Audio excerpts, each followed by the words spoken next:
than surrender.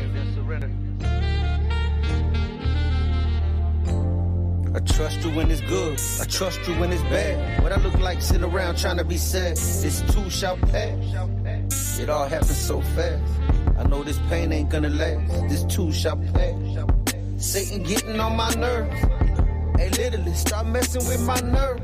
I know you heard, man, it messed up my face. Hey, but it ain't messing my faith. Boy, as I step up to play, that's step for greatness, so I gotta be great. I lift my hands up to the Lord when I wait. You see these tears on my face, the doctor said it probably happened to stress. Nah, my father said I gave your family rest, yes. And I ain't deaf, I heard it clear in my ear. Hey, saying, Brian, be still, just chill. See, I learned on this journey not to question you. Thy kingdom come, I will be done until I'm next to you. 2 steps ahead of me, beginning and ending. I said, prepare me for this heavenly wedding until I'm ready, look. And it was good that your servant went through affliction. You showed me how to trust you and to listen. Now listen, I trust you when it's good, I trust you when it's bad. What I look like sitting around trying to be sad, this too shall pass. Hey, it all happened so fast, I know this pain ain't gonna last, man, this too shall pass. Don't let my enemies have the last laugh. I know they love to see me crumble and crash. Man, this too shall pass. You took my sins, threw my sins in the trash. Hey, Jesus, I do all that you ask. This too shall pass. Lord, help me renew my strength. Walking, I be weary. Running, I be faint. Mount me up with wings, let me fly like the eagles fly. I need you by my side, Lord, you never leave my side. Hey, Holy Spirit, I'm adoring you. Fill me up, cause I need less of me and more of you. When Jesus walk in, the demons walk out. I learned to die daily, so I pull my cross out. Look, it costs everything for me to get this oil. You see the ones who said they love me with disloyal, man. Soften the soil of my heart and plant a seed in it. You know the secrets that you keep, yet you still keeping it. Hey, unbelievers here will never read the Bible. Be everything that they need to see through testing in the trials. It was good that your servant went through affliction. You showed us how to truly trust and listen. How we listen. I trust you when it's good, I trust you when it's bad. What I look like sitting around trying to be sad, man, this too shall pass. Said it all happened so fast, I know this pain ain't gonna last, man, this too shall pass. Don't let my enemies have the last laugh. I know they love to see me crumble and crash. Man, this too shall pass. You took my sins, threw my sins in the trash. And Jesus, I do all that you ask. This too shall pass. This too shall pass. This too shall pass.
In here, I want it all.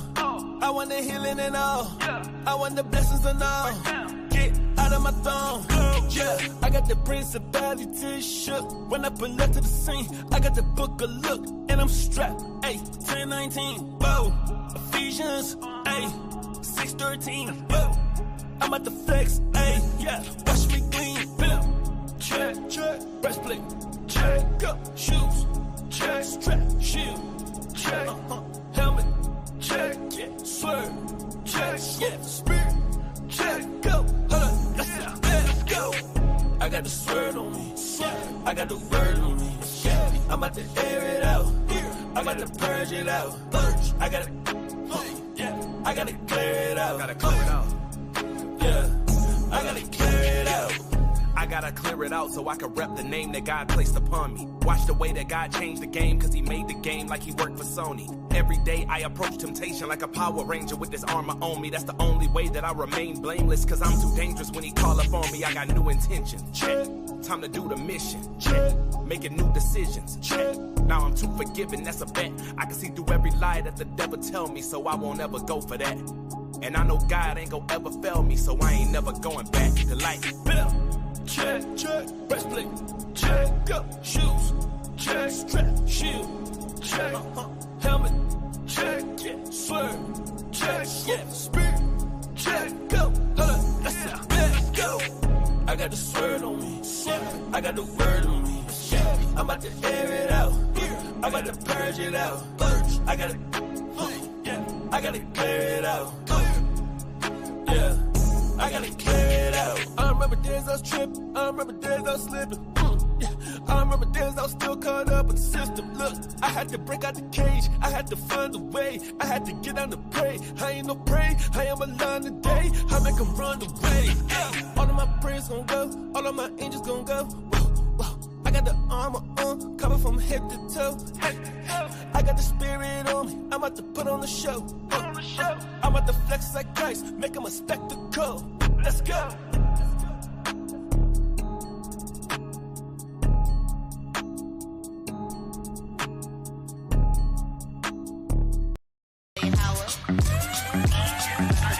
My water straight from the throne.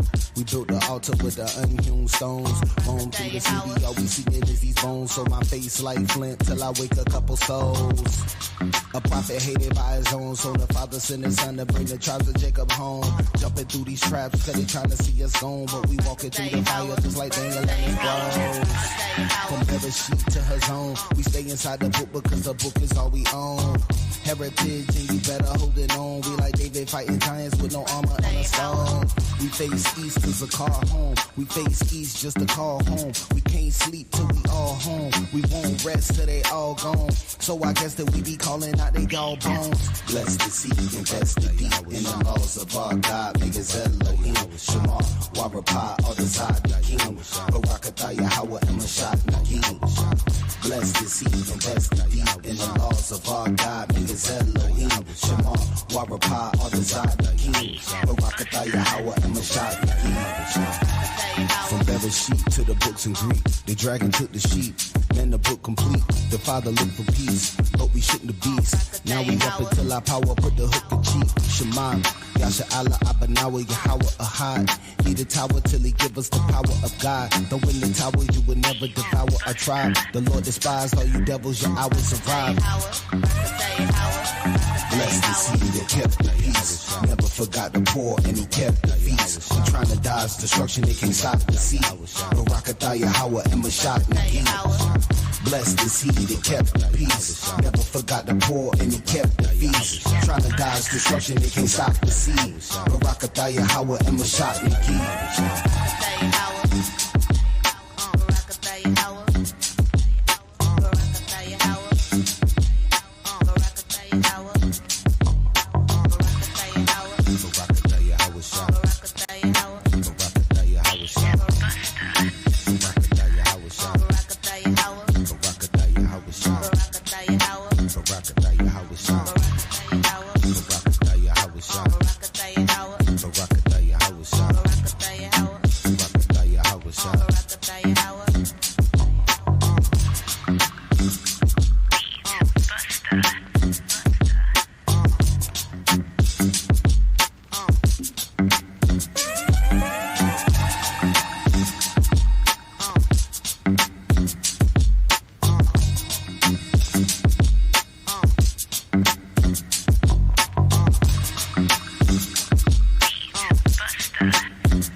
It's time to put the children to sleep. Grab your strong drink. It's Wild Out Wednesday.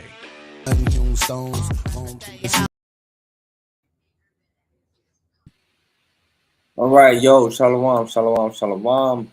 To the 12 tribes scattered abroad, the water Yahweh, and the water to all of y'all for being with us on this evening. And shalom to my two brothers, Officer Shemai and Officer Boaz in the building on deck. Shalom, Kings. Shalom, shalom. Con, how's everybody's evening going? I seen in the chat. Ain't too bad. I say way better now. What'd you say, boys? Way better now that I'm at home. Con, I heard that. Ooh, man, for real. Well, I hope everybody is doing good, man, as well as we could be. You know, I'm gonna take one from Officer Kadar. I'm doing better than I deserve.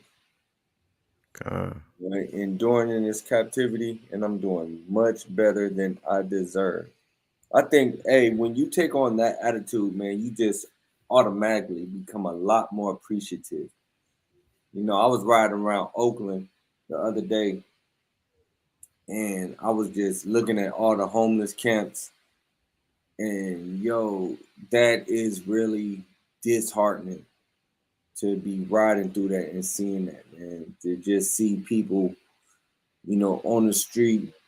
This is supposed to be the richest, supposedly the richest country in the world, and the homelessness over here is out of this world. It's insane. It's insane. And then to think that this nation can always afford to send billions of dollars to all these other countries. Mm-hmm. You sending billions of dollars to all. Hey, Tupac said it best. He said, "You got money for wars, but can't feed the poor." Tupac was a man ahead of his time. That brother was only in his early 20s when he was dropping gems like that. Mm-hmm. I mean, he passed away at 25. I mean, that's still early 20s. That brother was ahead of his time, man. This nation truly got money for wars, but you can't feed the poor people in your own country. And then you're trying to kick people off of welfare. You know, the higher ups, those people with higher statuses in the country, they have problem with people getting food, have problem with getting welfare. But they don't have no problem with billions of their dollars going over to these other nations. Hey, so again, I'm doing better than I deserve. That's right. And with that, yo, I ain't gonna keep y'all here long tonight. You know, I wanted to pose a question because Christians' favorite person to run to is Paul. So we're gonna look at Paul here today. All right, we're going to examine Paul. But before we do, we always gotta give some shout outs. Shout out to everybody who's joining us because again, we're thankful. And I did want to mention also that we do have the prayer call. We have a prayer call every Shabbat. Every Shabbat, to kick the Shabbat off, we have a prayer call. All right. Not just a prayer call, but since we've been doing it, we've always had a small little Bible study right before it also as well too. Nothing really in depth, but we do, you know, of course, hit some scriptures, man, and then we do close it out in prayer to get that Shabbat started. So if you guys are interested, if you want prayer, shoot an email. If you don't want to come onto the line, we've got the flyer up. You can call into the line. If you don't want to speak, that's fine. You don't have to speak. But we do like to talk with our brothers and our sisters. We're family. We like to speak with y'all. But you're not obligated to speak. If you don't want to physically say what your prayer request is, just shoot us that email. Hey, Shemai, real quick for me, grab 2 Chronicles 7:14, Bob the shop.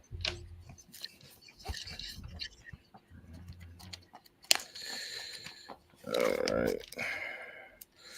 It's the book of First Chronicles. Second Chronicles. Second Chronicles. The book of Second Chronicles, chapter 7 And verse 14. Con. If my people, which are called by my name, shall humble themselves Shall and do pray, what? shall humble themselves and Uh-huh. pray and seek my face and turn from their wicked ways, then will I hear from heaven and will forgive their sin and Right. will Hey, heal look, their land. Con. So, we're humbling ourselves, man. We're seeking the Most High. I'm tired of being in this captivity. It really, a lot of times throughout the day, it really wears me down. Mentally, I'm drained. Emotionally, I be drained. It's just tiresome. But uh, again, we are praying on the Shabbat. To start off the Shabbat, we are sending up in prayers, beseeching the Most High, right? So you guys are more than welcome to join us. There's a mistake on the flyer. We are going to correct that. So the prayer call starts at 9 p.m. Eastern Standard Time. On the flyer, it says 6:30 or 9:30, Salakia. It says 9:30. That's actually 9 p.m. 9 p.m. Eastern Standard Time. That's 6 p.m. Pacific Standard Time. All right. 8 So Central. guys, you're more than welcome to call in. What'd you say, Shemai? 8 Central. 8 Central, the water.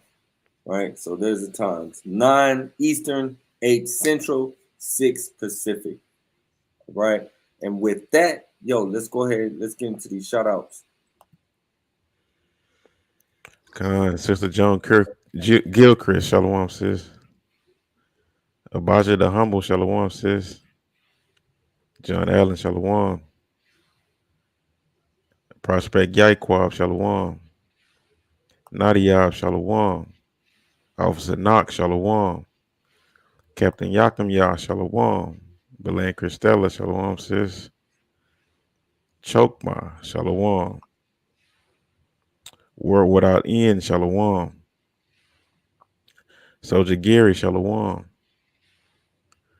Prospect Araya, Shalom. Captain Shaquat, Shalom. And shalom to everybody who don't want to come on the live and speak. I know I see 19 people in here right now. I ain't see 19 shaloms. Right. That's how we ain't go get on y'all. But shalom to y'all, and shalom to anybody who joins us later, and shalom to anybody who just watches, after the fact. And so, with that, we're gonna keep it moving. Like I said, I don't want to hold y'all long this evening. I don't. So we go ahead, get into this. Of course, y'all already know what time it is.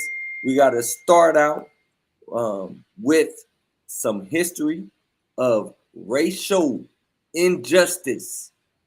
Right? We got to start out with the history of racial injustice. I'm not going to let that go. While they send billions of dollars to these other countries, while they send billions of dollars to Israel right now. Hey, I want y'all to think about something. They're sending billions of dollars to Israel. They send that to them every year. Every year they send billions of dollars to these cats. But they don't got no money for your black ass. Don't y'all, that shit, really make some people really upset and irritated. You working 16 hours, inflation, cost of living, all that going up, and they constantly sending billions of dollars over here to these people. But let's go ahead and jump into this. Shemaiah, if you could, my brother, go ahead and read that for me. Okay. White mobs violently riot against 6-year-old Rugby Bridges integrating elementary school. Integrating elementary school. All right there. On November 14th, 1960, four federal marshals escorted 6-year-old Ruby Bridges to her first day of first grade as the first black student to attend previously all-white William Franks Elementary School in New Orleans, Louisiana. A riotous white mob organized by the local white citizens council together to protest her arrival, screaming hateful slurs, threats, and insults. Right. Now look, y'all can go on like Google and you can Google a lot of the pictures. I mean, we'll drop it right there. You guys are more than welcome if you want to read more up on that. You definitely can. But y'all can Google pictures of Edomites, screaming these racial slurs as this young 6-year-old girl is trying to go to school. This young 6-year-old, the little baby was 6. And this was in 1960. Grown folks. Come on. This was in 1960. And what do they always try to say? They always try to say that happened so long ago. It was so long ago. Get over it. This was 1960. They act like 19 years later. They act like that happened so long ago. Like these was adults doing this. Like they didn't know no better. Right. They sit up there and act like they didn't know no better. That's just like the 8 and the 9-year-old last week that we talked about. They wanted to kill them too. Right. A whole nother Emmett Till situation. Yeah. But they beat an 8 and 9-year-old in jail. They went to jail and then beat them in jail. Come on. Like that's crazy. And these are the same people. These are the same people that tell you never to forget the Holocaust. These are the same people that say don't forget the Holocaust. These are the same people that say don't forget 9/11. These are the same people that say don't forget Pearl Harbor. But how easily they forget everything that's happened to them, or Salaki, how easily they forget or want to forget or want to slide past everything that has happened to our people. They want to slide past it. No, don't bring that up. Don't talk about that. You guys are good now. Now y'all can go work for McDonald's. Y'all could be our servants at McDonald's. Y'all are good now. Now y'all can be our chauffeurs as you drive the bus, or you drive Lyft or Uber, and then we tip you $1. Man, it's crazy. It's madness. But now we're going to fast forward. We're going to jump from 1960. We're going to jump from 1960 to present day. All right. This happened in 2019. This is present day. Right? I want y'all to see this. Some of y'all may have heard about it. You may not. This may be the first time that you heard about it. All right. If you see the caption, a so-called black detective in Kansas City was pulled over by an Edomite cop. He gets racially profiled. Last week, we showed the video of the military brother who got done dirty by the cops. Mm-hmm. They didn't care that he was in the military. Now we have an actual cop, right? Let's watch this video.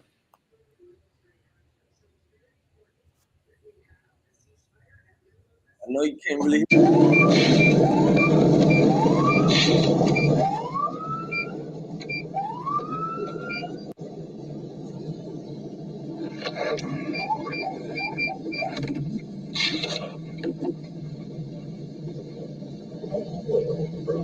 fight, man. People do wrong. 5 years, you know.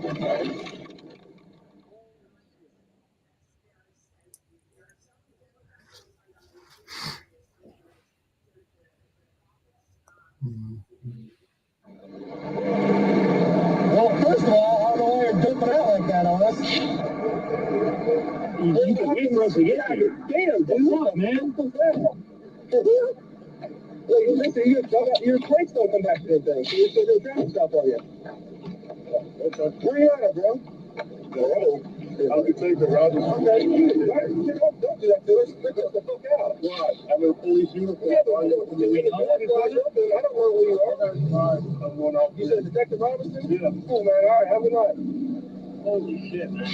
Remember what might be in patrol, dude. Fucking dumbass. Now hold on. They called him a dumbass, but they pulled him over. They stopped him. Who a brother who's clearly driving a police vehicle. Mind you, this is a detective. Mind you, he outranks the 2 cops that pulled him over. Right. So now the brother is suing these 2 idiots. But this just goes to show that they don't care who you are. They don't care.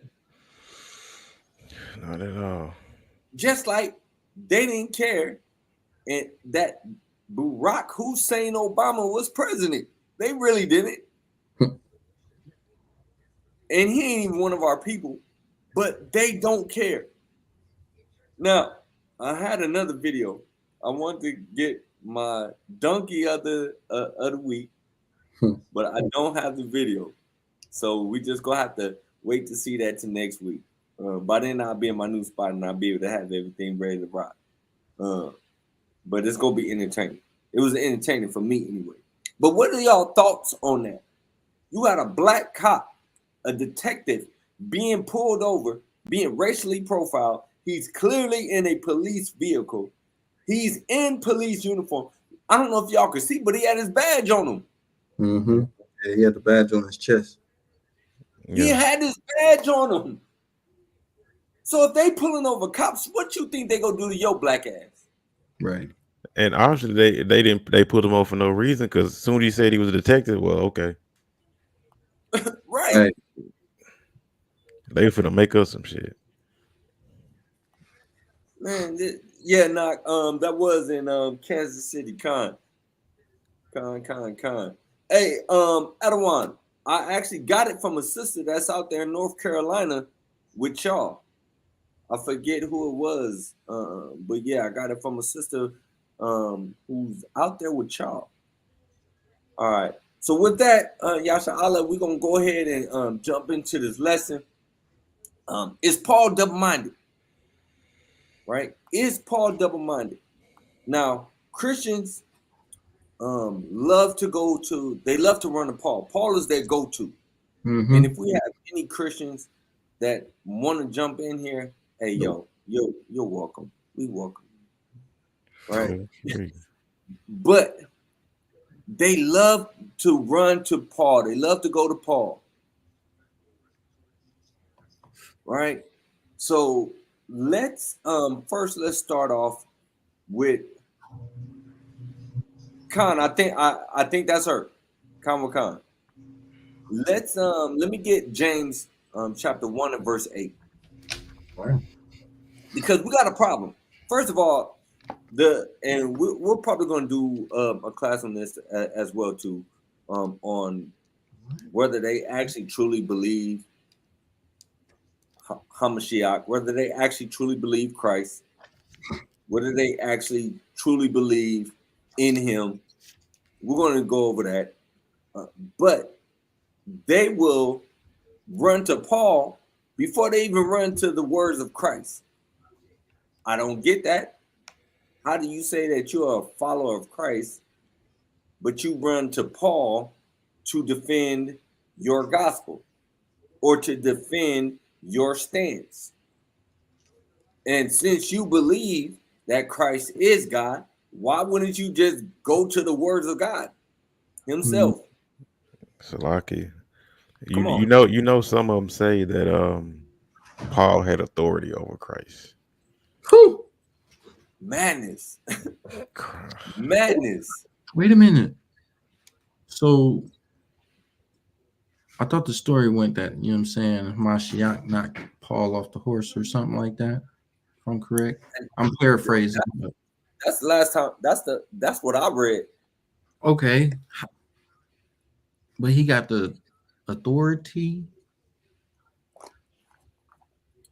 That makes no sense. You know what? And that statement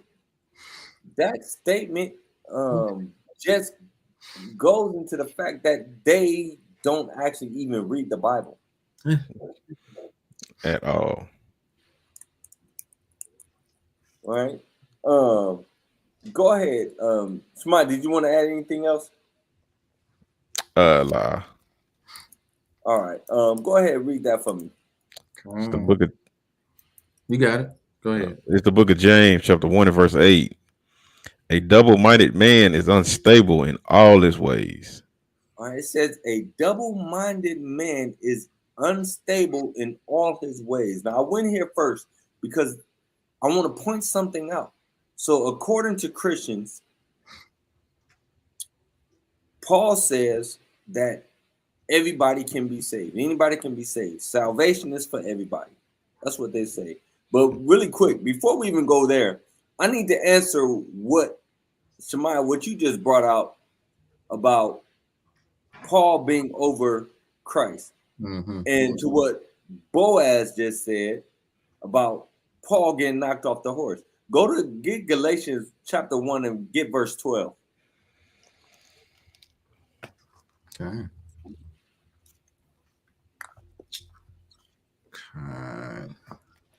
This book of Galatians chapter 1 and verse 12.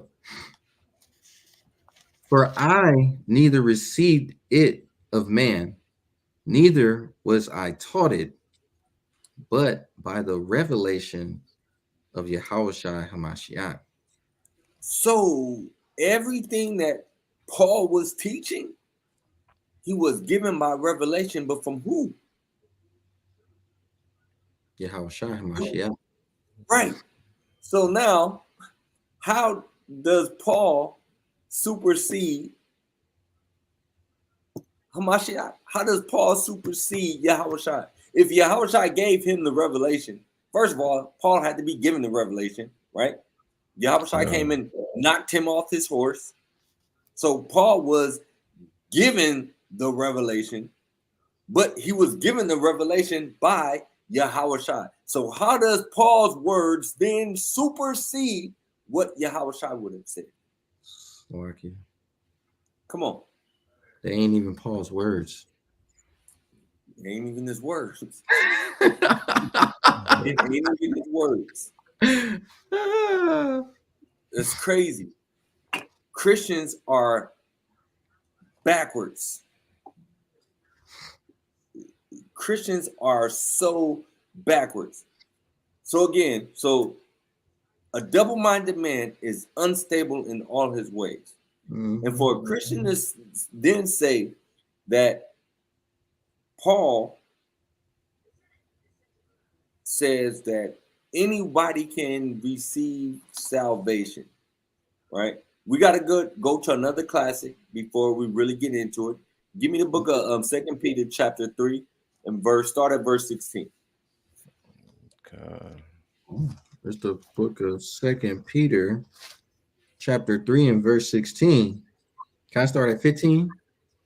Yeah, go for it. It says, he reads, an account that the long suffering of our Lord is salvation, even as our beloved brother Paul also, according to the wisdom given unto him, have written unto you. So Paul was given this wisdom. Was given this wisdom. All right. God. God. Verse 16, as also in all his epistles, speaking in them of these things, in which are some things hard to be understood, which they that are unlearned and unstable rest. And see, that's the problem with 99.9% of Christians, is because they are unlearned. They go to church every Sunday. They listen to their pastor. They get a good word. They put their money in the collection plate. And then they exit stage left. Right? They don't read on their own. Or if they do, they have a Bible app. And got on a Bible app, you can get into a Bible. They got like different plans, different readings, whatnot. Or what they do, something similar to what we do. They do verses of the day, but they don't expound on those verses. They just give you a verse of the day, right?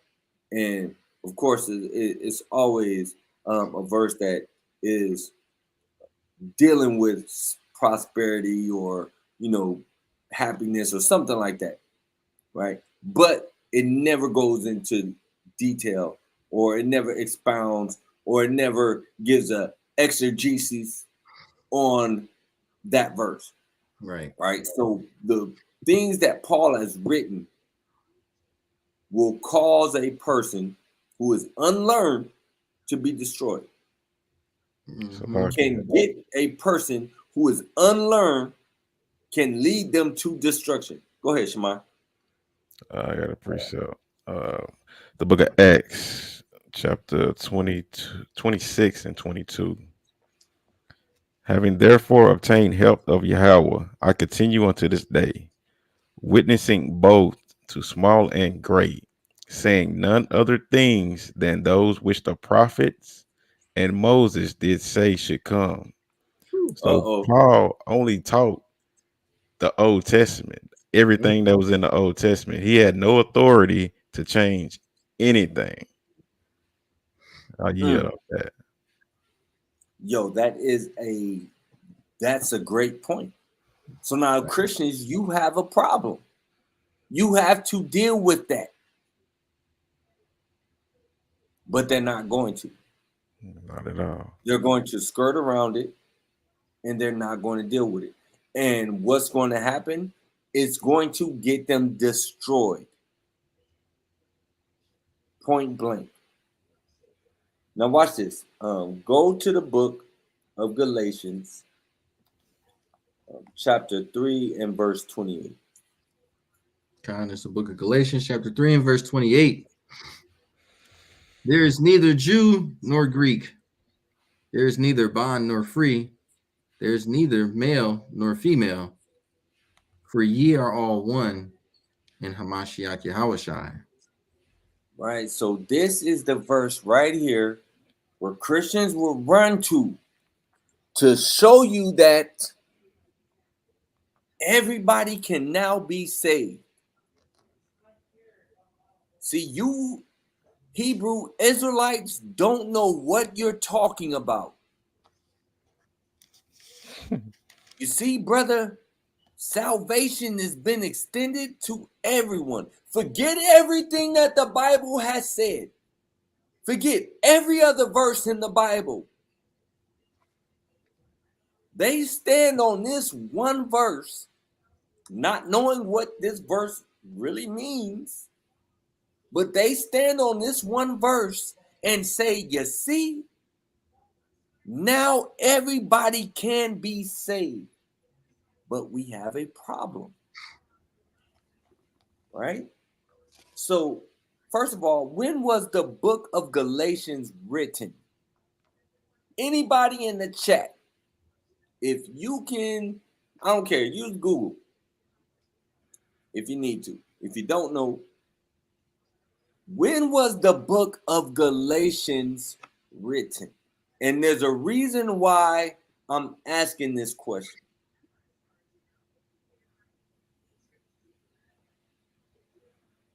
You know, I seen a post. I think Captain Alial posted it talking about scholarship. People just doing Google scholarship. And believe me, sometimes Google is good to help aid in your research, not to be the end all for your research, but to help aid in your research. The brother Yaquab says 49 AD. Bing says. All right, so we got 49. We got 49 AD. All right, that's a Carlos said approximately 40 AD. All right, AD. He's asking like 40 AD. Oh, okay, got you. Okay, con. All right, so this is important. This is important information to know, right? When the book of Galatians was written, it was written on Paul's third missionary trip into Galatia, right? So this is one way how we can kind of help to zero in on the dates, right? We look at the text and then we're able to kind of zero in on when it was actually written. All right, now I want you to tell me, when was the book of Romans written? So we got Galatians. So my numbers are a little bit different. Okay, Joanne, Sister Joanne said 57 AD. And that's actually closer to what I have. So I have that the book of Galatians was written approximately between AD 55 and 57. All right. So the book of Galatians was written somewhere between 55 and 57 AD. Now, when was the book of Romans written?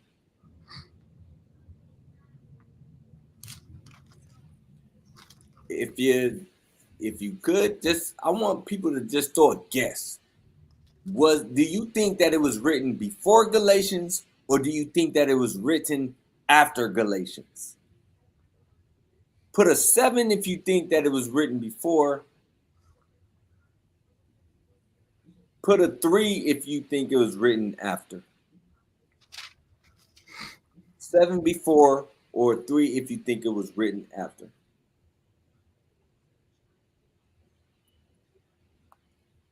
All right. Now, again, the reason why I'm asking this, all right, Sister Joanne thinks that it was written before the book of Romans. Okay, there they go. Numbers are coming in. So Carlos thinks it was written before. John Allen thinks it was written after. Yaquab thinks it was written after. Joanne, Yaquab think it was written before. All right, perfect. So the book of Galatians was written before the book of Romans. Paul wrote the book of Galatians before he wrote the book of Romans. Now that's important. Why is that important? Because we're going to see something. All right, go to the book of Romans. Let's go to the book of Romans. And I want you to go, we're going to start in chapter 9 first. Let's go to the book of Romans and let's start in chapter 9. Now, again, remember, Paul wrote Romans after he wrote Galatians. Now, this goes back to the question of the lesson. Was Paul double-minded? Because in Galatians, he said it's neither Jew nor Greek, bond nor free, male nor female. Everybody can be saved. Don't matter. Everybody's the same. Woman's like a man is like a woman, all that. Right? It don't matter. Anybody can be saved. We're not going to deal with the rest of that book. We're just going to deal with the fact about, can everybody be saved? Right? Give me that in the book of Romans. You want to start at the beginning of Romans? Yeah, started from the top. Romans 9:1. This book of Romans, chapter 9 and verse 1. I say the truth in Christ. I lie not. My conscience also bearing me witness in the Holy Spirit that I have great heaviness and continual sorrow in my heart. For I could wish that myself were accursed from Christ for my brethren, my kinsmen, according to the flesh, who are Israelites. To So whom his brethren, according to the flesh, right? They're Israelites. Now, this is who he's talking about. He's talking about his kinsmen according to the flesh. Okay, again, Galatians said everybody can be saved. It don't matter. Jew, Greek, don't matter. Anybody can be saved. Let's see what he says here. Keep reading. To whom pertaineth the adoption? So the adoption that pertains. Shamar, can you do me a favor? Look up the word pertain. Right? So the adoption pertains to the Israelites. He didn't say the adoption pertains to everybody else. You know, Christians also, they love to talk about being grafted in and, you know, all of that. But the adoption pertains to Israelites. What does pertain mean?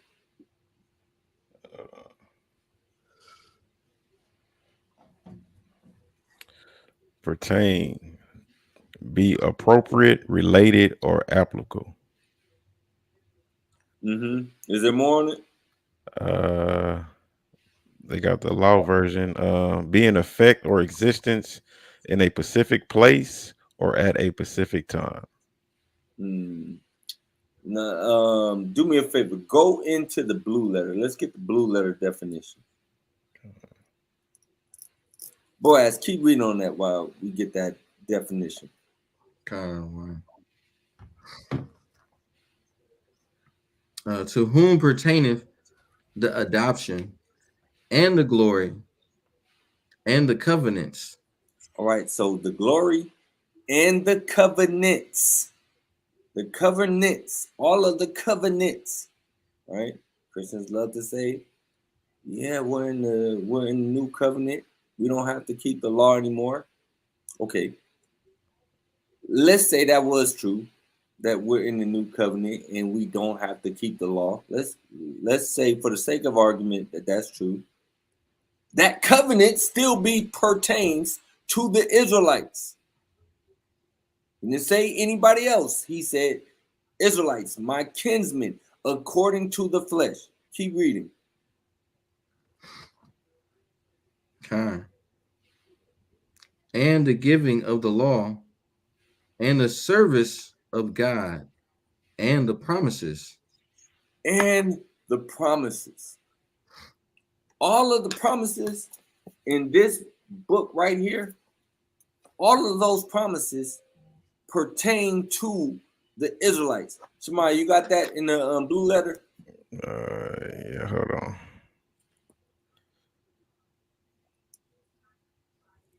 So is Paul double-minded? Because again, let's backtrack a little bit. The book of Romans was written after the book of Galatians. So did Paul change his mind? Or is it that you don't have a understanding of what Paul was actually saying? Come on. Do you have a scripture in the Second Maccabees by any chance? Are you going to the Second Maccabees? I know what you're gonna get. Let's get it. I'm gonna wait. I only got two. It's in Maccabees and Acts, and there's only two I got. But okay, if you got we could wait on it. What you got in Acts? It's in Acts 11. Okay. We'll get that one. I don't have that one. I'm gonna wait till Maccabees come up. I'll wait. All right, con. Yeah, when I looked it up in the blue letter, it don't have a definition to it. Yeah. I got one. So I looked it up in the Merriam-Webster's dictionary. It says one says to belong as a part, member, accessory, or product. There's the one that you read as far as an attribute or feature function, but then another one is to belong as a duty or right. All right. So now again, so it belongs to. So now if it says that the covenants pertain to the Israelites, then the covenants belong to the Israelites. The promises belong to the Israelites. Right? All of this belongs to the Israelites. Facts. So now again, is Paul double-minded? Because if Paul is double-minded, then he's unstable in all his ways. Right. Why are y'all listening to Paul then? Why are any of us listening to Paul if he's double-minded? Why do the Christians run to Paul? Why do you Christians run to Paul when you clearly don't understand what Paul is saying? It's evident, right? In fact, give me the book of Acts 24. Let's go there. Give me the book of Acts 24 and give me verse 13. Let's start at verse 13. 24 and 13. It's the book of Acts, chapter 24 and verse 13. Neither can they prove the things whereof they know they now accuse me. But this I confess unto thee, that after the way which they call heresy, so worship I the God of my fathers, believing all things which are written in the law and in the prophets. Paul said that he believes all things that was written in the law and in the prophets. So now, if Paul believes all things, he didn't say some things. He said he believes all things, right? He didn't say that he believes in all of the things, but he thinks some of the things have changed. He believes all things. Give me the book of Joel 2 and 27. The prophet Joel. This is what the prophet Joel said. And Paul believes all things that was written in the law and in the prophets. So then Paul would have to believe this. What does that say? This is the book of Joel, chapter 2 and verse 27. And ye shall know that I am in the midst of Israel, and that I am the Lord your God, and none else, and my people shall never be ashamed. So Paul believes that. Paul believes that the Most High is only the God of Israel and none else. That's what Paul believes. So if Paul believes that, do you think that Paul would then all of a sudden have a change of heart and say, oh no, salvation is now for everybody? The God of Israel is now the God of everybody. Or are you misunderstanding Paul, which is going to eventually lead to your own destruction? Because if you don't understand him on this matter, you're not going to understand him on weightier matters. That's right. Right? You mean the book of Amos, chapter 3 and verse 2. Oh, it's the book of Amos, Paul chapter 3. Said that he believes all things. Right? Hey, Salaki, hold on. Knox said he has the etymology of pertain. Let's get that. Let's get the etymology of the word pertain. Let's get it. That's what's up. Huh. Yeah, he went to Anthony Online. Let's go.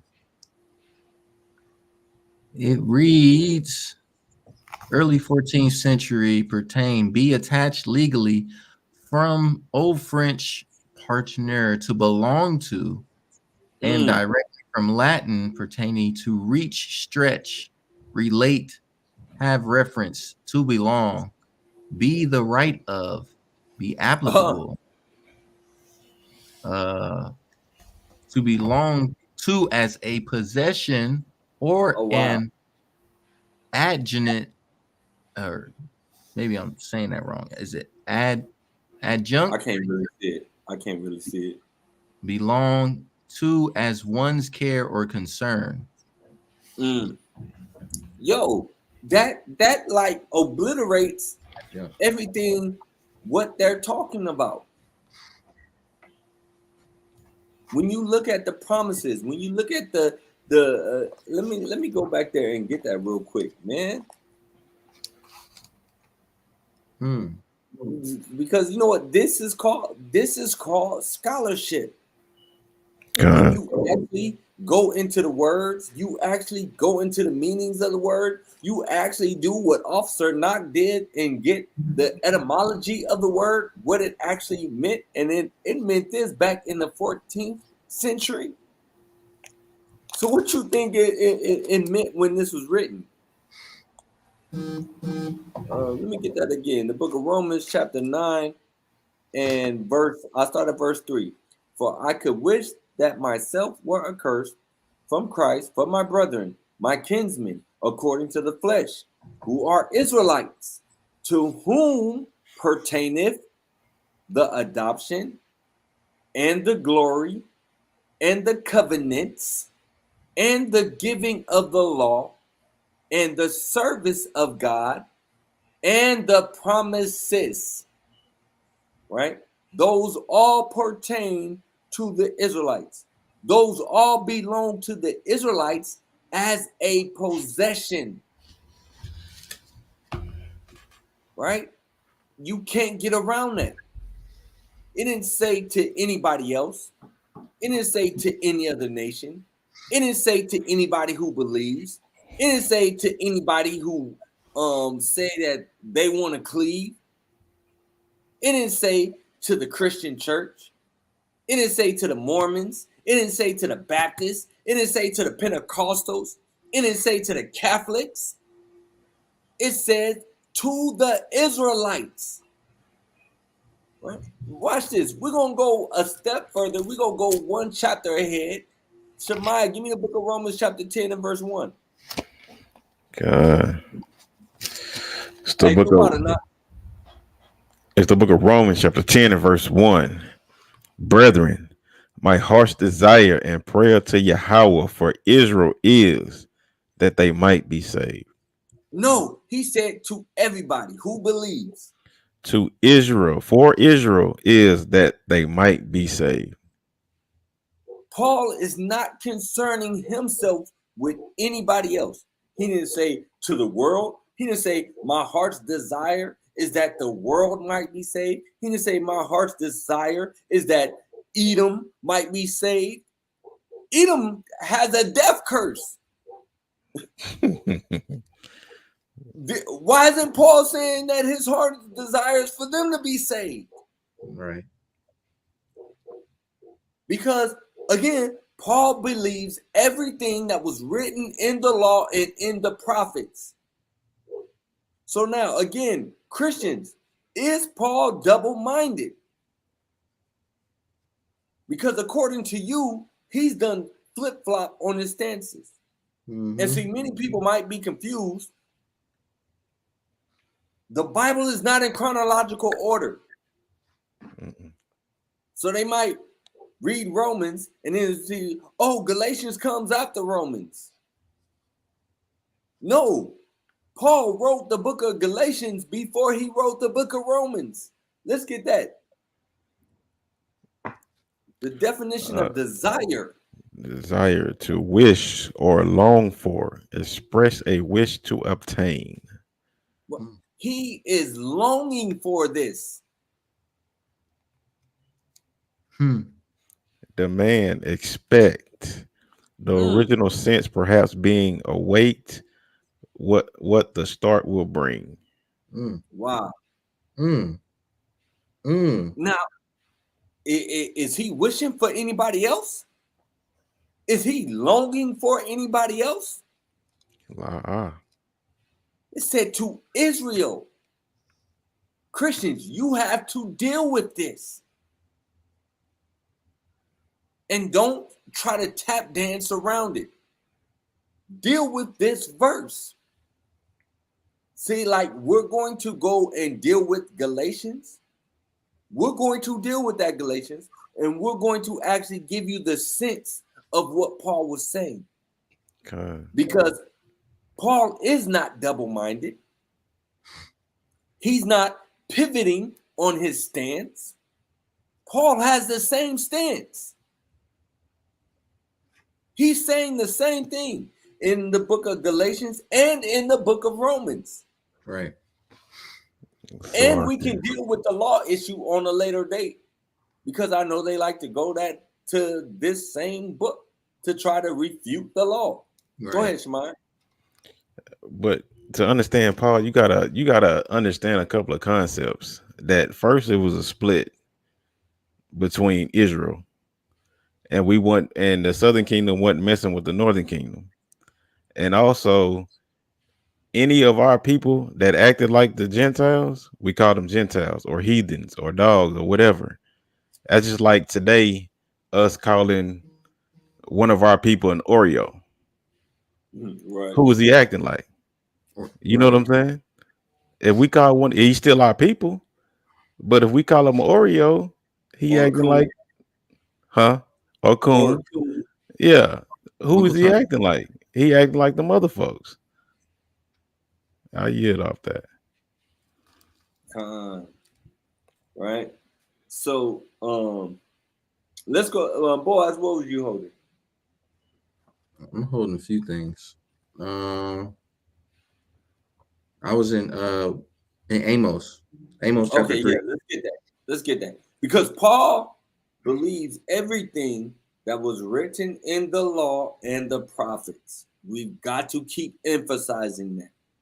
He believes everything that was written in the law and the prophets. Let's read that. Okay, this is the book of Amos chapter 3. Can I start at verse 1 now? Yes, sir. Okay. It says, hear this word that the Lord has spoken against you, O children of Israel, against the whole family which I brought up from the land of Egypt, saying, you only have I known of all the family. No. God knows everybody. God, he's the God of the whole earth. You only have I known of all the families of the earth. Therefore, I will punish you for all your iniquities. Hey, Paul believes everything that was written in the law and in the prophets. So he believes that the Most High has only known the nation of Israel. Paul believes that. What is Paul? Paul is a Pharisee. That's right. Paul is a doctor of the law. Paul is not like you Christians that only open your Bible one day out the week. That's not Paul. Paul knows this book. Paul knew these scriptures, right? Because all they had was the so-called Old Testament and the Apocrypha. We know they had the Apocrypha because I'll drop that. Give me the book of Obadiah. Give me the book of Obadiah. Because Paul believes everything that was written by the prophets. Right? Give me verse 18. Okay. This is the book of Obadiah, chapter 1 and verse 18. And the house of Jacob shall be a fire, and the house of Joseph a flame, and the house of Esau for stubble. And they shall kindle in them and devour them, and there shall not be any remaining of the house of Esau, for the Lord hath spoken it. So you're telling me that the Edomites are going to be destroyed? Is that what Obadiah just said? Kind of one. Okay, so if Paul believes everything that was written by the prophets, he believes everything in the law, he knows that Esau is going to be destroyed. How come in the book of Galatians then Paul didn't say, well, everyone except for the Edomites? Paul believes what was written. Paul believes that the nation of Esau is going to be for stubble, and that we're going to deal with the Edomites. We are going to deal with the Edomites. I can prove it. Go to the book of Ezekiel, chapter 25. Ezekiel's a prophet, ain't he? God.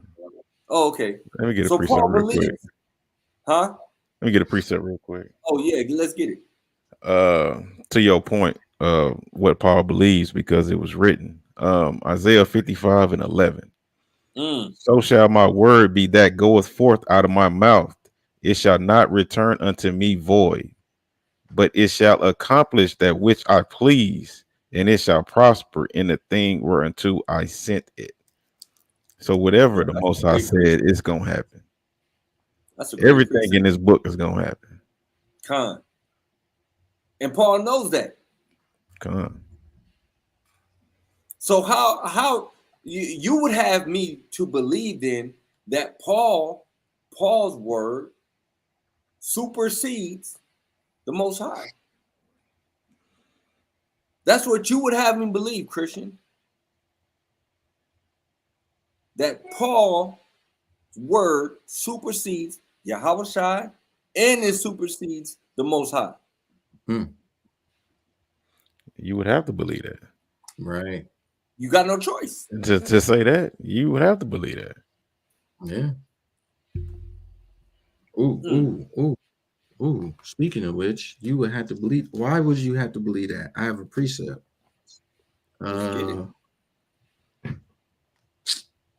This is the book of Slakia. Second, I'm looking for 2 Timothy 3:16. My fingers are so wound up. I don't know if somebody can get it before I can get there. You said 2 Timothy 3 and verse 16. And it reads, all scripture is given by inspiration of the Most High, and is profitable for doctrine, for reproof, for correction, for instruction in righteousness. Right. So we know the word, it comes from the Most High. That's right. We see that in Psalms when it said, the Lord gave the word, great was the company of those that published it.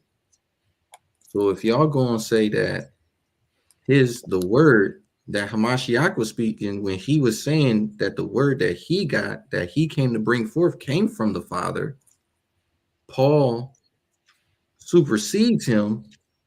That would go into exactly what brothers are saying. Like, so you're saying Paul would supersede Hamashiach and the Most High. Right. Let me get that precept for you. The one that you just quoted. This is Psalms chapter 68 and verse 11. The Lord gave the word. Great was the company of those that published it. Thanks. So all it was that was done, that the prophets and everybody else did, was publish the word. That's why Paul said, Paul was saying like he only followed and said whatever the prophet said. Right.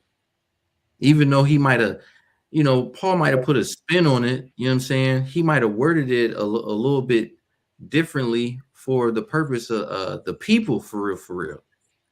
Like when he said in Romans, when he said, I speak to them that know the law. Why did he say that? Because he knew that Israel was given to the law pursuing the Psalms 147 and 19 and 20. But I yield. That's a perfect point. Christians, you gotta deal with it. You got to deal with it. And you know, the crazy thing is that they're not going to address it. They won't address it. You go to any pastor, he's not going to address it. He's not going to deal with that. He's going to give a song and a dance. Hey, just like the videos that Captain Eliel was bringing out on Milk Monday. You look at those preachers, and then what do? What did our people do? They start emulating. They start doing the same thing. Where do we get our doctrine from? We got our doctrine from Esau. When you look at who's created all of the religions, Baptists,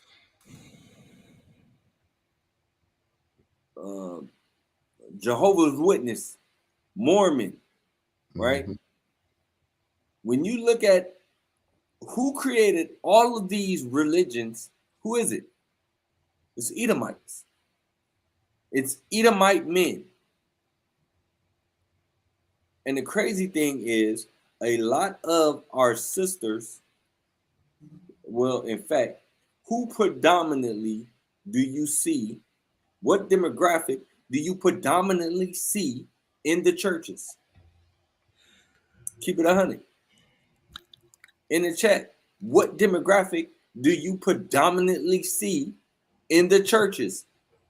Shalom, Officer Kadar. Shalom, shalom. Oh, and I miss my brother Nadab. Hey, shalom, King. Shalom, King. Shalom. And that brother be going in on his verses. Yeah, I'd rather be going in just posting stuff online, man. Yeah, you do. Hey, Khan, Adawan said it. Black women. That's who you see predominantly in the churches. John Allen says black. Knox said women. Khan, women. And my video trigger. Right? That's who you predominantly see. Hispanics. Khan.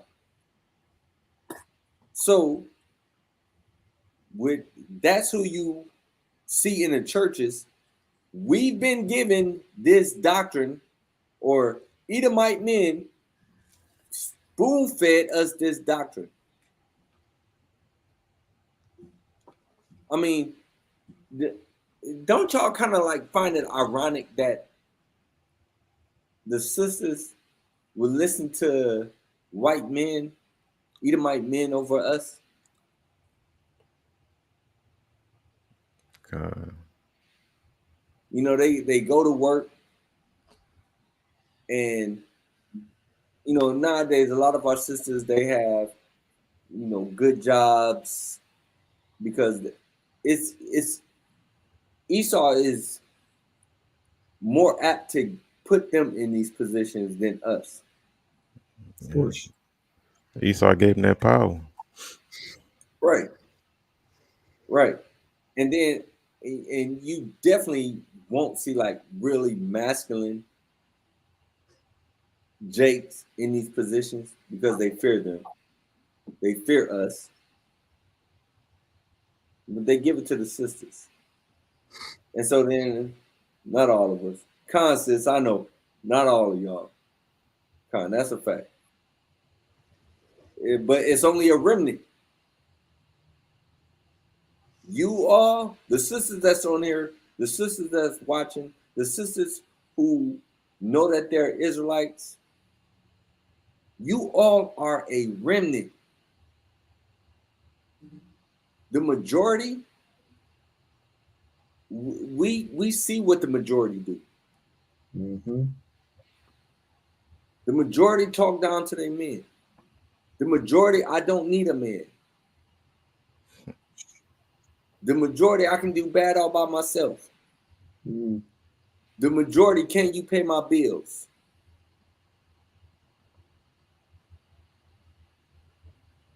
You know, that is sad, but it's true. That's the world that we live in. That's the state, that's the condition of our people.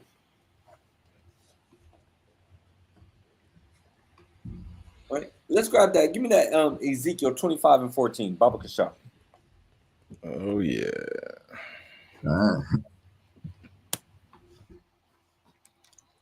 That's what we doing it for. That's right. It's the book of Ezekiel, chapter 25 and verse 14. And I will lay my vengeance upon Edom by the hand of my people Israel. And they shall do in Edom according to my anger and according to my fury, and they shall know my vengeance, saith the Lord God. So the Most High is going to use us. Boaz, do me a favor, Baba Kashai, if you can grab that Obadiah one more time for me. Because Obadiah doubles down on what Ezekiel says. Kind is the book of Obadiah, chapter 1 and verse 18. And the house of Jacob shall be a fire, and the house of Joseph a flame, and the house of Esau for stubble. And they shall kindle in them and devour them, and there shall not be any remaining of the house of Esau, for the Lord hath spoken it. Hey, the Most High said this. Shemaiah brought out Isaiah where he says his word will not return unto him void. Yeah, 55 and 11. So if that's the case, Esau, the Edomites, are going to be completely destroyed. And our people always want to, what did I say? Need to realize there are more of our women than of our men. Right. Than of our men. That 2/3 might consist more of the women than the men. Hey, yo, that is a fact. That is a fact. And that's why, yo, and this is definitely diverting, but this is why our sisters got to get in order. First of all, you know, in Genesis, it says that we were created in the Most High's image. Are we looking at, and this is rhetorical. These are rhetorical questions. But are we looking at our brothers as if we're looking at the Most High? We was made in his image. Are we looking at our brothers like as if we're looking at Yahushua? We was made in his image. Don't you think that you might be a lot slower to flashing on your brother if you looked at your brother like that? Yo, hold on. This is a God. Not the Most High God, of course. I need to put that disclaimer out there so nobody clip and be like, oh, the Israelites are going off. Sis, if you start to look at your sister differently,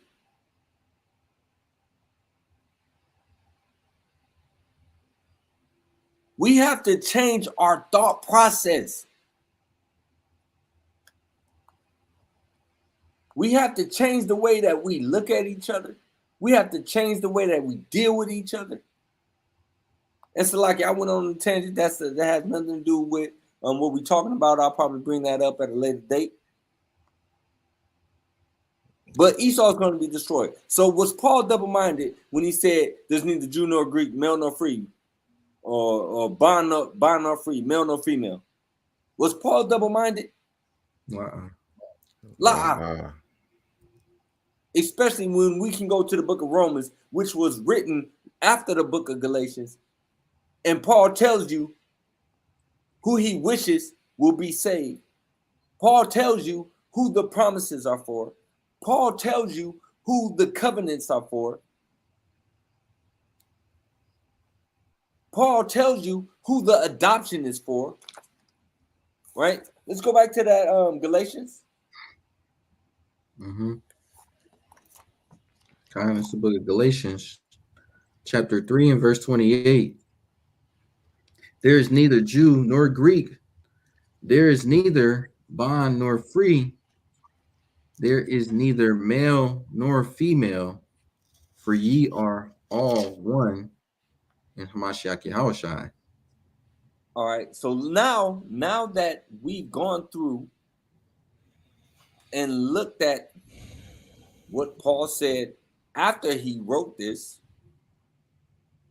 all right, let's do what the Christians won't do, and that's break this verse down and see what Paul was actually saying. Seeing the thought that Paul was actually trying to convey. Because otherwise, Paul would be double-minded and he would be unstable in all of his ways. And since he wrote over half of the New Testament, we might as well just throw it out. Why believe in any of it if any part of it is untrue? If any part is untrue, then it calls into question the entire text. Mm-hmm. So, Boaz, grab what you had in Maccabees. You was going to 2 Maccabees 4? Trying out of wine. Let's get that. This is the book of 2 Maccabees, chapter 4, in verse 15.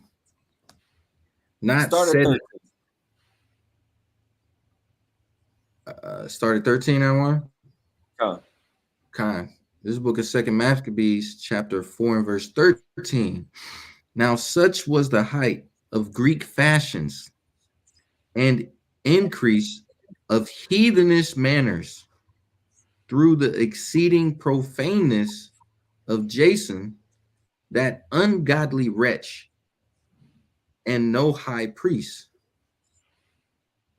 that the priests had no courage to serve any more at the altar, but despising the temple and neglecting the sacrifices, hastened to be partakers of the unlawful allowance in the place of exercise after the game of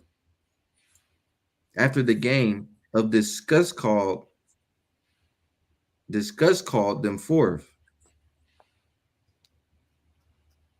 not setting by. Slakia, say that one more time, Anwar. Oh, keep going. Okay. Not setting by the honors of their fathers, but liking the glory of the Grecians best of all, by reason whereof sore calamity came upon them, for they had them to be their enemies and avengers, whose custom they followed so earnestly, and unto whom they desired to be like in all things. Hold on, they desire to be like them only in some things. They desire to be like in all things. Break it down for the people. Okay, so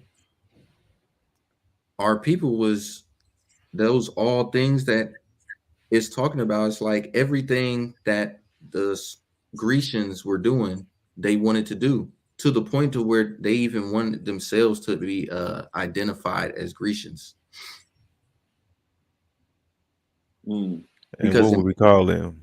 Like we would call them Greeks, or we would call them heathen, Gentile. But that's just like in the situation in Acts when it talks about Paul's identified as what? A Roman citizen. If you're following after customs of another nation, you know what I'm saying, you're going to go and operate after the citizenship of a Grecian. That's right. Even if you choose to still be a Jew and keep your customs, you're not going to allow no one to know your customs, but you're going to operate in the ordinance of the place that you're staying in and be identified as a Greek citizen.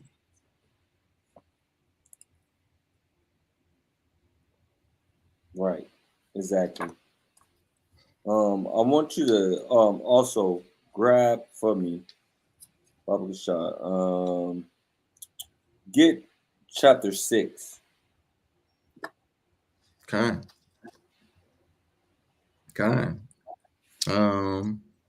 You want me to start at verse 1? Yeah, start at 1. Start at 1. Kind. This is the book of 2nd Maccabees, chapter 6 and 1. Not long after this, the king sent an old man of Athens to compel the Jews to depart from the laws of their fathers and not to live after the laws of God. All right, now go ahead and jump down to verse number 4. Read 4 through 6. Kind of one.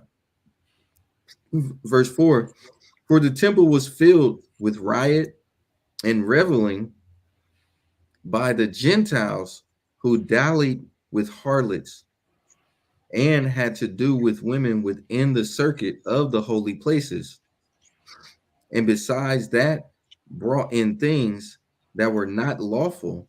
The altar also was filled with profane things, which the law forbiddeth. Neither was it lawful for a man to keep Sabbath days or ancient feasts, or to profess himself at all to be a Jew. So the people could not call themselves Jews, right? So if you couldn't call yourself a Jew, what would you call yourself? And we just went over it. You would thereby call yourself a Greek or Gentile, or a Gentile, right? Or no, I would say that they would be called Gentiles, right? Because they would call themselves a Greek, just the same way that we call ourselves Americans, or our people who are still asleep. Our people who are still asleep, what do they call themselves? They call themselves Americans, or they call themselves Mexicans, or they call themselves Puerto Ricans. Yeah, we call them Jake too. Con. The ones that still sleep, we call them Jake. That's right. Boys, what was the precept you said you had? It's in the book of Acts. Can I read this in verse 9? And yes, go ahead. Is jumping over to verse 9. It says, and whoso would not conform themselves to the manners of the Gentiles should be put to death. Then might a man have seen the present misery. So if you wasn't going to conform and no longer profess yourself as a Jew, stop keeping the Sabbaths and the feast days, right? And identify yourself as a Gentile and do whatever that they're doing, worshiping their gods and things, then you was going to be put to death. Right.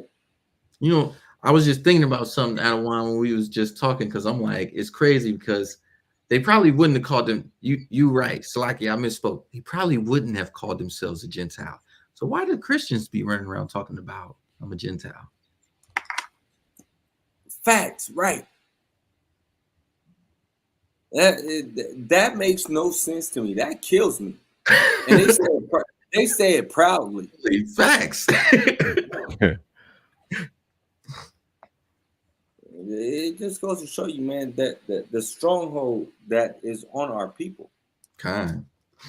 But the precept that I got over here to go into as far as when what you was bringing out in Galatians, where he talks about neither Jew nor Greek, because he also says there's neither male nor female. So it's like, so now there's no sex. So we're just like hermaphrodites or something like that. You know, like what's going on here? What is Paul saying? We have to understand where he's coming from with this. So this is coming from the book of Acts, chapter 11 and verse 19. It says, now they which were scattered abroad upon the persecution that arose about Stephen traveled as far as Phoenicia and Cyprus and Antioch, preaching the word to none but unto the Jews only. So this is saying, like, Stephen, who was traveling around to these places, they weren't talking to nobody but the Jews only, right? So in the next verse it says, and some of them were men of Cyprus and Cyrene, which when they were come to Antioch spake unto the Grecians, preaching the Lord Hamashiach. But the verse before it says they were speaking to the Jews only. But when you go into the blue letter and you look up Grecian, in the blue letter, it says a Greek-speaking Jew. Mm-hmm. So it's not like actual Greek. It's just a Israelite who would be speaking Greek. Right. Same thing like Paul, like you said earlier, Paul was a Roman, but yet Paul's from the tribe of Benjamin. He's an Israelite. Right. Even though he was a Roman citizen. Facts. That's why when he was saying there's neither Jew nor Greek, like what he's saying is there's no difference between the both, because like we all Israelites. You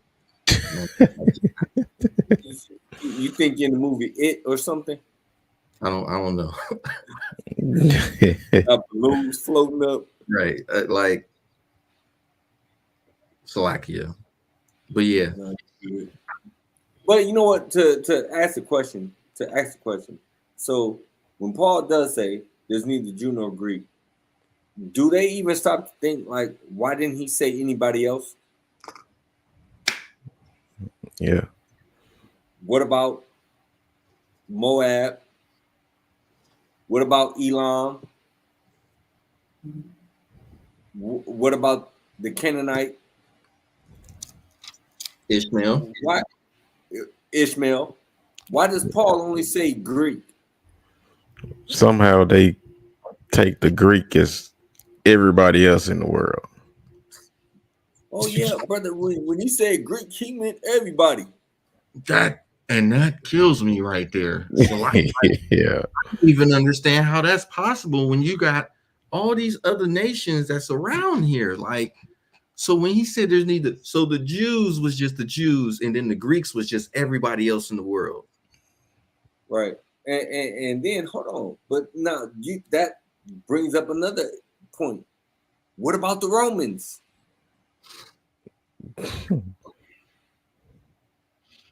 It just their doctrine is faulty and it's full of holes. You cannot stand on that doctrine. You have to start making up your own. You have to come up with your own ideology because the Bible does not support it. Right. And even go to Acts 22 and 24. I was going to say start at 27. Okay. Kind of one. This is the book of Acts, chapter 22 and verse 27. Then the chief captain came and said unto him, tell me, art thou a Roman? He said, yeah. And the chief captain answered, with a great sum obtained, I this freedom. And Paul said, but I was freeborn.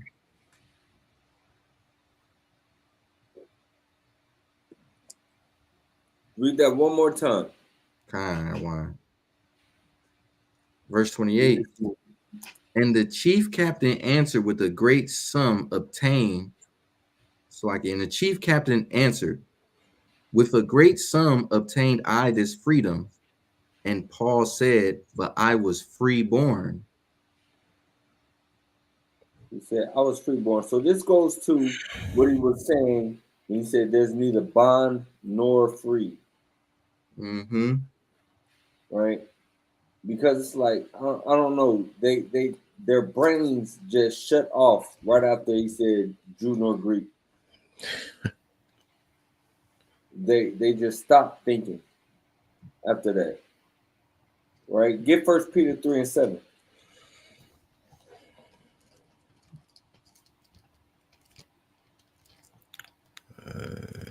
So 3:7. It's the book of 1 Peter, chapter 3 and verse 7. Likewise, ye husbands, dwell with them according to knowledge, giving honor unto the wife as unto the weaker vessel, and as being heirs together of the grace of life. He said being heirs together, right? Heirs together. This is why he says there's neither male nor female. Because like Boaz just asked, when he posed the question, are we hermaphrodites now? Right? Because if there's no male nor female, then and some Christian churches allow it, gays in there, men with men, women with women. You got lesbian priests they have a whole collar on and be a whole lesbian, be a whole dyke. But they're trying to teach the word of the Most High. Mm-hmm. You have faggot organists, piano players. Yeah. Choir directors. Faggot choir directors. But hey, Paul said there's neither male nor female, so you can be what you want. Right. It's okay, it don't matter. Oh man. God said, come as you are. Oh man. What scripture is that? What scripture is that? But that's a Christian for you because it sounds good. It sounds good, and it gets you all in your feelings. It make you feel real cozy. It sounds good. You go get a lot of people in your church saying that, saying those things, saying those smooth words, saying those sweet things. You're going to attract a lot of people. You're going to have huge congregations. You're going to have multicultural churches. And that's what every black pastor wants, believe me. They want a multicultural church. They say they feel like niggas don't tithe. But you get an Edomite, they go tithe. And the pastor that I was under, he said that he wanted a multicultural church because the other nations, they go tithe. But you niggas, especially the men be like, man, I know the game. I know how pimps work. Yeah. Hey, you know, you ain't finna pimp me out my paper. So like, yeah, right. Yo, that remind me of that brother that was on TikTok who came back into the back and was like, yo, I need my $100.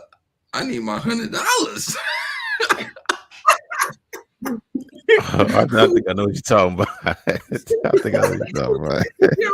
He said, I worked hard for that money.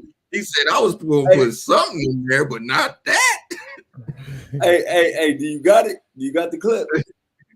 Hey, got the clip. Oh, man. Yeah, that was. Hey, but hey, you seen his wife was on the side with the pastor. Yeah. Right. You know, again, that's hey yo, man. Hey, these pastors, they're snakes, man. They're snakes. In fact, I want to get a precept for that.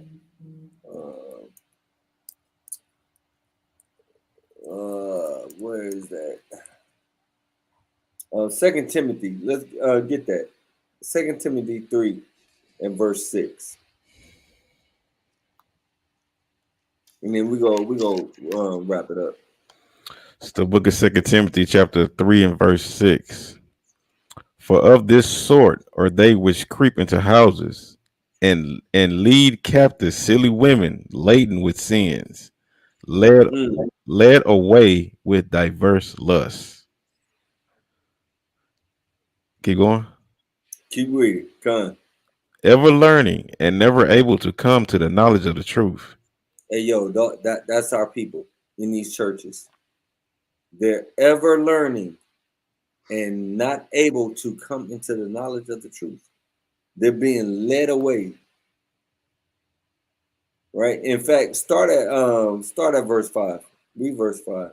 The book of 2 Timothy chapter 3 and verse 5. Having a form of ungodliness, but denying the power thereof. From such turn away. Oh, read that one more time.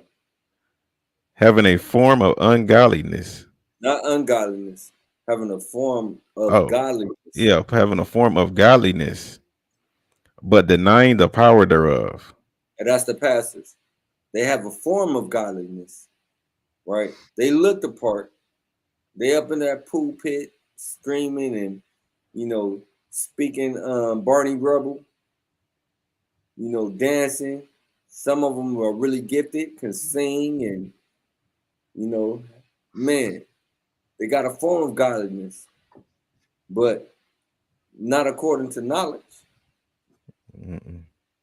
Not according to the truth. Right? Read on. But denying the power thereof, from such turn away. For of this you're sort. supposed to turn away from them. You're supposed to turn away from these cats. But our women, they flock to them because they can sing good. Because they say he can preach. The pastor can preach. He preached a hell of a sermon today. But you can't tell me what it was about. Hey, some of them are good. Some of them, they take notes. They got little notebooks full. They hanging on to every word pastor say. But not read. Huh? Keep going. Come. For of this sort are they which creep into houses and lead captive silly women, laden with sins, led away with. These are silly women that go into the churches. These are silly women that be in there falling out. These are silly women that will give the pastor all their money. These are silly women that will fight with their husbands over the pastor. These are silly women. These are silly women that are listening to another man over the man that they married. Mm-hmm. These are silly women that are listening to a man other than the man, and Salakia for being graphic, other than the man for who they opened their legs up to. Right. You go listen to another nigga over your man. That's a silly woman.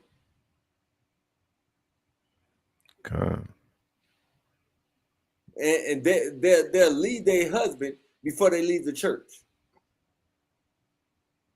They'll leave their husband before they walk away from that pastor. I've seen pastors break up homes, break up marriages. I've seen it happen.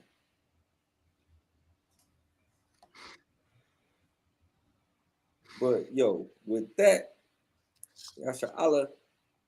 Hey, boys, you had something? I found it. Khan, let's see it. God. And I know after this we gonna shut it down that a while. All right. Let me see which one is.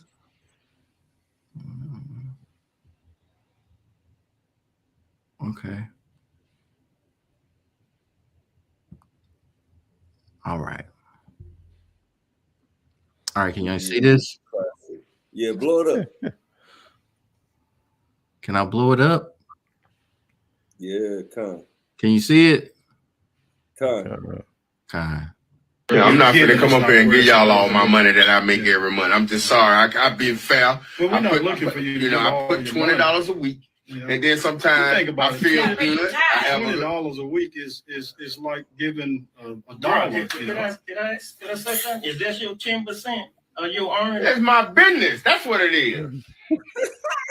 I wrote it down what you made. Look here. I wrote it what you made. She wrote what you make, and see, it does not reach. Well, I just I got to just find me. I'm not gonna let y'all attack me. Well, we're not. I know robbery strong on. Let me you ain't gonna rob me, and I'm agree to it. Well, let's talk about robbery. In the book of Malachi, it talks about will a man rob God? Say, yea, ye have robbed me in your tithe and offerings. That's where you rob. That's where robbery happens. Man, let me tell you something. I really don't even believe in the 10%. I'm gonna just be honest with you. I think that was man-made. You feel me? Mm-hmm. Because back then, when they came up with 10%, ain't nobody had jobs. So where the money come up with 10% at? Who told you folk didn't have jobs? What job was? Everybody paying everybody with apples and oranges and bananas. They had jobs. They had what black folk had livestock? Don't have to be black. They had a half a pig with one leg. Don't have to be black folk, but black folks had livestock all throughout. The ones that had sense. You got to pay them. You probably had it. You gonna have to pay them. I didn't have it. Let me share this. Let me share this with you because I'm not gonna go back and forth with you about and I'm not neither. Some money because the church is well taken care of before you came. We're trying. So what you worried about that man's pockets for then? The blessings of the Lord, according to giving my money away, Pastor ain't gonna bless me. You're not giving it away. You're doing what God say do with it. You're not giving it away. You got a chair and a desk in here too? I don't need nothing to tell you the truth. Let me share with you what happens normally when people don't tithe. When people don't tithe, normally they'll end up being sick. They'll take it to the doctor. They'll take it to the dentist. And that's why I tithe. Because God is going to eventually get his. That's why I tithe. Yeah. I think to him, he's going to get it somewhere. Mm-hmm. Somewhere.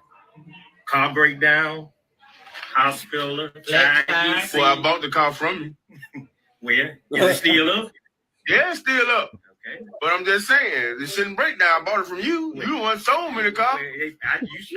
Y'all is a part of all my life. Y'all know that, right? Yeah, you had to buy a new tire for that car. Quit lying now. You had to buy a new tire for that car, and you had to buy I ain't talking about that. Why his wife doing that, though? Here talking about my money. No way. Your money is our money. I see. I put that money there for you and me. Now, the part with me grabbing the collection box, I'm sorry, but some had went in there that belonged to me, and it took everything to go in that box. You're saying you just want to change. Exactly. And everybody walking around acting like there's no change to be given. So, I just what? I wanted my change. I wanted my change. Yeah, I'm gonna put your whole $100 and I ain't got but $100 left. You gonna get change back. I know it. Y'all look like y'all don't get change. I talked to you about that Sunday before last. We don't get change. When you stick it in there, I didn't stick it in there. When your wife stuck it in there. Well, that ain't my hand. And I feel like I got robbed. I started calling the police. Let me bring something up right now, Brother Terry. That's my sister. Don't be talking to her like that. I don't refuse. I hate that. I've been listening at you talk to her all type of ways. Don't do that no more. You gonna have to speak to me personal. That's his sister. See, folks don't say that stuff you do at the house. You come to the God do it at the house. That's his I must be sitting here. It must be look like I'm sitting here doing jumping jacks or something. Well, ain't no curring me. What you saying to me? That's your sister, but this is my wife. And I'm the man of mine. I pay the bills of mine. I ain't hearing this conversation in church. But you brought it to my attention. Yo, that's the church though. Yeah, that's the church. Hey, his wife was all the way bogus for she was off giving him that man's pay stubs. But yo, that is the church. Hey, for real, man, dude, why is you worried about my pockets? Yo, when I was in the church, the pastor wanted us to do that. He wanted us to tell them how much we made, and this was just for leadership. He wanted the leadership He wanted to know how much leadership was making. What was we bringing in to see if we were actually tithing what our 10%. Mm-hmm. And then, so now get this. So he would say that whatever you tithe, you would have to, your offering should match your tithe. Because this was his reasoning. Because the tithe was for him. It's for the pastor. So he was supposed to live off of the tithe, and then we were supposed to give an offering for the church. So now he's paid and the church is paid for. Damn. But this is the logic. This is the logic that preachers are telling the people who are struggling, people who are just trying to get by, people who's waiting on a miracle. Because they done told them God's got a blessing for them. Or they done prophesied to them that something's going to happen. You're going to get a new car. You're going to get a new job. You're going to get a raise on your job. Or I've seen in the spirit. God told me to tell you. So now, he played on these people to convince them that the tithe is for the Levites. And since he was a pastor, he was in the office of a Levite. So the tithe went all to him. And then he expected people to match their tithe with the offering to take care of the church. But it's crazy to me. Hey, our people are destroyed for lack of knowledge. Hosea 4:6. Right. But with that, yo, let's get it. It's the book of Daniel, chapter 7 and verse 18. But the saints of the Most High shall take the kingdom and possess the kingdom forever, even forever and ever. That's a fact. Hey, Israel, don't let these retarded Christians make you think Paul is double-minded. Yo, with that, hey, shalom. Shalom. Shalom, Israel. This is not a test.